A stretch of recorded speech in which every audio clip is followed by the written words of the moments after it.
तर सुरुवात झाली गाडीच्या पूजनापासून आणि त्या मावशींनी गाडीची पूजा करून घेतली आणि गाडी प्रवासाला निघण्यासाठी रेडी झाली आणि लगेच निघाली।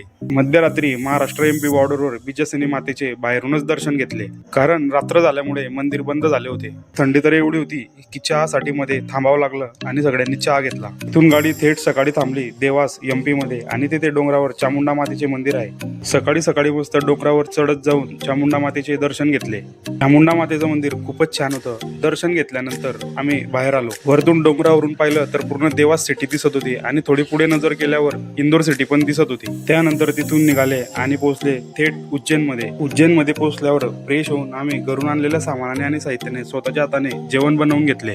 पहिल्याच दिवशी जेवणाच्या मेनूमध्ये खानदेश स्पेशल वरणबट्टी आणि वांग्याची भाजी होती। जेवणावर ताव मारून आम्ही श्री महाकालचे दर्शन घेण्यासाठी निघाले आणि श्री महाकालचे दर्शन घेऊन आम्ही निघाले पुढच्या प्रवासासाठी। तुम्हाला राजस्थान ट्रिपचे पूर्ण ब्लॉग पाहिजे असतील तर पेजला आताच फॉलो करून घ्या।